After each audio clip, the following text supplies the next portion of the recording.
Sa mga hindi pa po nakaka-subscribe sa aking YouTube channel, please like, subscribe, and pakiclick na rin po ang notification bell para updated po kayo sa aking mga bagong videos.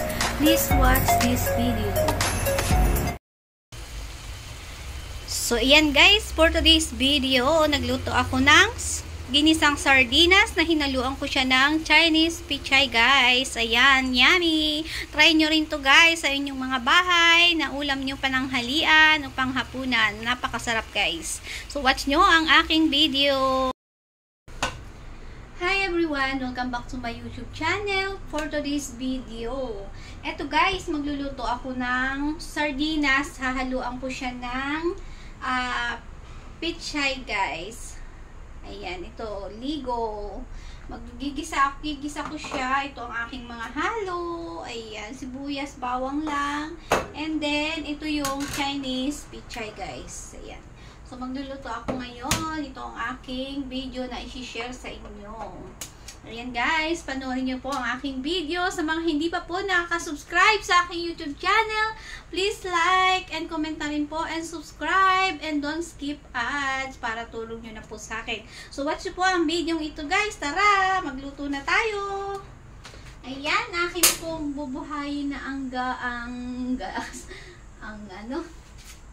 shilling. Ayan, inopen ko na siya. Ito yung ating mantika. Ayan, magluluto ang inday.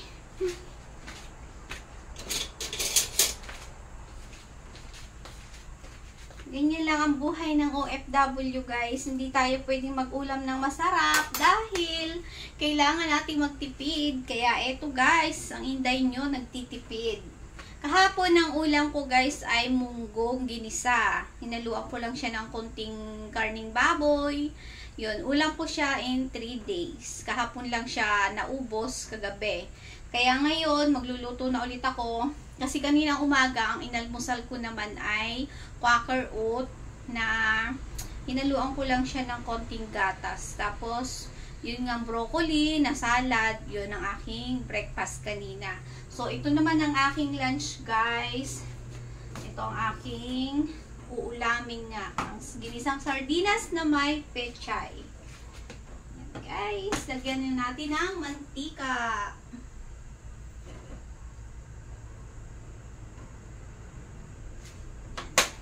Lagyan na natin kasi hindi ko naman yan gagamitin. So, lagay na natin ang bawang.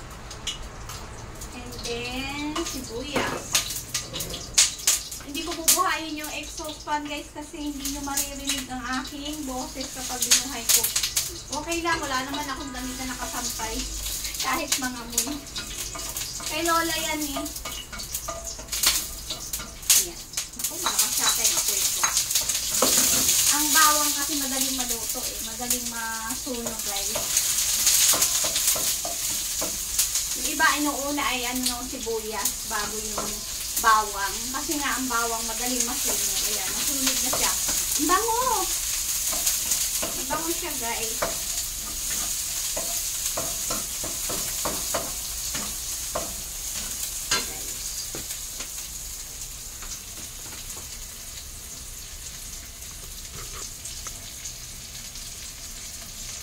Ayan ang aking pagluluto.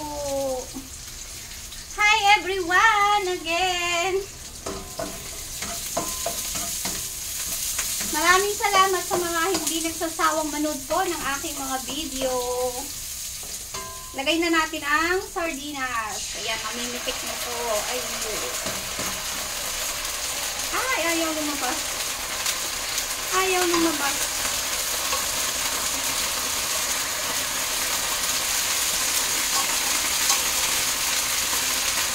Pang ayaw ko, namimitik.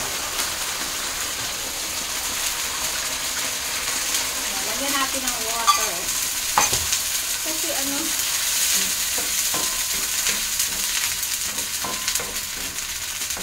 namimitik siya guys. Ayan, lagyan ko ng tubig.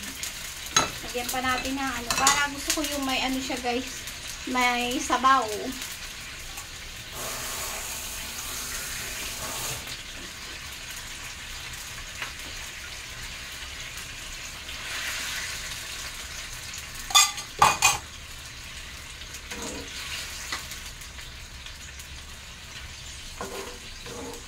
titimplahan na natin siya. Lalagyan ko na siya ng asin at saka yung aking magic sarap.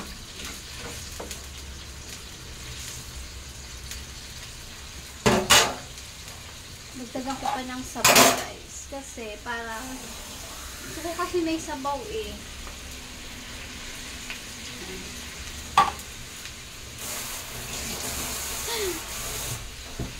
So, lagyan na natin ang asin guys. Siguro mga yan, konti lang asin. And then, ito yung aking ginagamit na seasoning.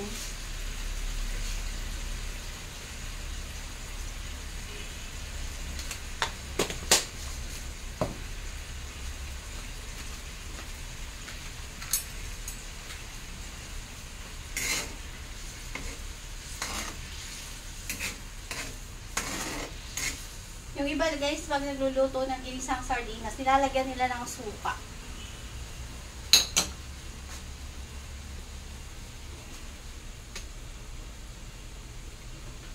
Naglalagay sila ng suka para daw hindi masira. Eh ako naman guys, nilalagay ko sa rep. Kapag yung kinakain ko na hindi ko siya nauubos guys, nilalagay ko sa rep para hindi siya nasisira. Pagka kainin ko, iinit-init ko na lang. Kasi alam nyo guys, dito kasi may allowance ako. Hindi kasi ako libre dito. Kaya yung allowance ko dito, na 5,000 isang buwan guys, pinagkakasya ko yun. Nagkakasya naman. Minsan nga, napapadala ko pa sa anak ko yung ano eh. Kaso nga lang guys, sobrang tipid talaga ako. Kahit alam nyo may gusto pa akong bilhin, may gusto akong kainin, tinitis ko yung sarili ko kasi nga, binabadit ko yung ano ko, allowance ko guys. Pero pagka alam ko naman na may sobra, minsan naman bumibili rin ako para naman minsan guys, i-treat ko rin yung sarili ko para matikman ko naman yung gusto ko. Hindi naman puro lagi na lamang yung mga ganito. Minsan bumibili rin ako ng karne, nag-aadobo ako, yun. Kasi dito naman sa Taiwan guys, yung 100 mo na karning bibilhin, marami na, ilang ulam, 3 araw ko ng ulam yun, o nakakatipid ako. Kaysa bibili ako ng pentang, magkano ang isang pentang dito guys? Alam niyo kung magkano ang pinakamura dito na pentang? 90 NT. O, yung 70, hindi pa masarap yun. Hindi pa, ano yun, wala kanin. Kumbaga, ang ulam nun is ano lang, hindi siya katulad nung sa halagang 90, 85, masarap na siya guys. Solve ka na. Kompleto naman yung ano dito, pentang. May gulay, may karne, may isda. Kaso, mas gusto ko talaga yung ano siya guys. Ayan, tikman ko guys kung masarap.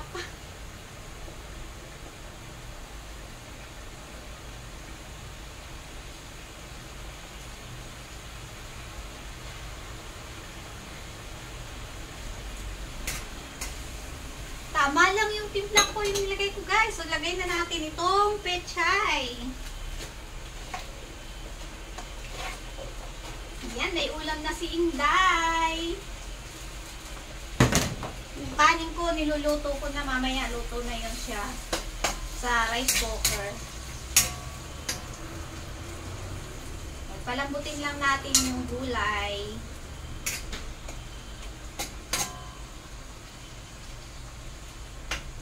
Nag-iisa kami dito guys, kami lang ni Lola kasi magcha-Chinese New Year ngayon. Next week kasi. Kaya yung mga tao dito kasama ko, yung anak ni Lolang Bunso guys, pumunta ng Chiai sa kanyang lugar, doon sa kanyang anak, sa kanilang bahay. Kaya kami lang talaga dito ni Lola. Babalik sila dito after New Year, after Chinese New Year sa February 1. Nandito sila lahat guys. Ayun, hindi ko alam kung anong iluluto ko. May papaluto daw sa akin. Eh, pag-aaralan ko pa kung paano lutuin. Sinend sa akin ng boss ko sa YouTube. Nagpapaluto sa akin. Kaya ko naman yun, basta mayroon akong gagayahan. At saka ang pagluluto guys, kailangan sasamahan mo ng pagmamahal. Kasi pagka sinamahan mo ng pagmamahal ang pagluluto, yung mga taong kakain, eh masasarapan. Diba? So ayan guys, luto na ang aking sardinas.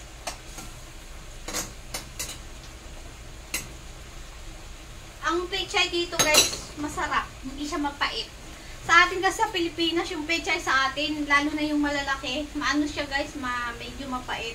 Ito hindi siya, masarap siya. So yun guys, ayan, luto ng ang aking ginisang sardinas na may halong pechay. So, gawin nyo rin to guys sa inyong mga bahay, na inyong mga pang-ulam. Napakasarap. Alam ko naman na alam niyo ito. Kaso, yun nga, dito natatry ko lahat. Nung nasa Pilipinas ako guys, bira kasi ako magluto kasi may trabaho ako noon. Nagluluto kasi sa aming kapatid ko. Ako taga-kain lang. Kaya yung natuto ako ngayon, nung nag-iisa ako, dito ako nagluluto.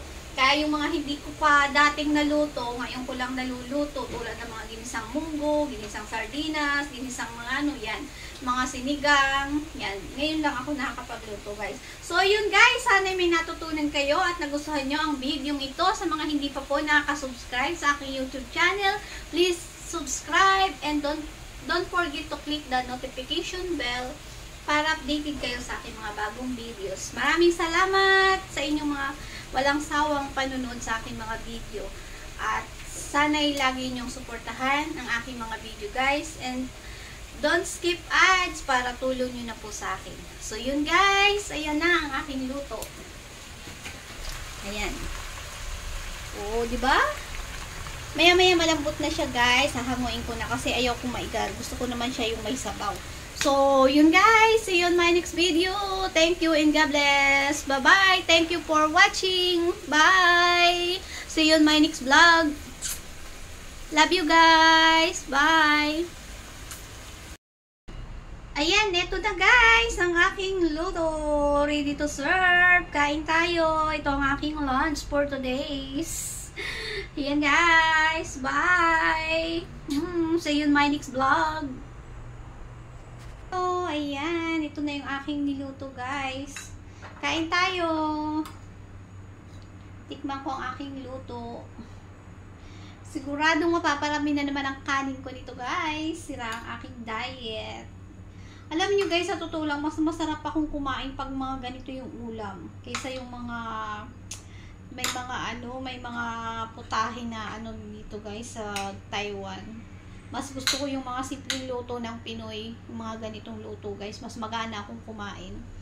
So yun guys, kain tayo.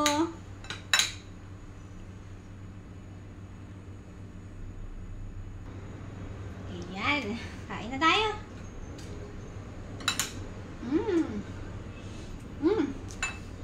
Oh, di ba? Tama-tama.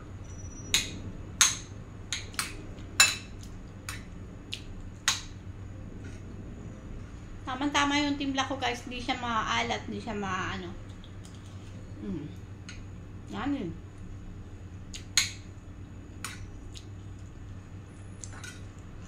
Thank you for watching. Kain tayo guys. Subscribe. Bye-bye.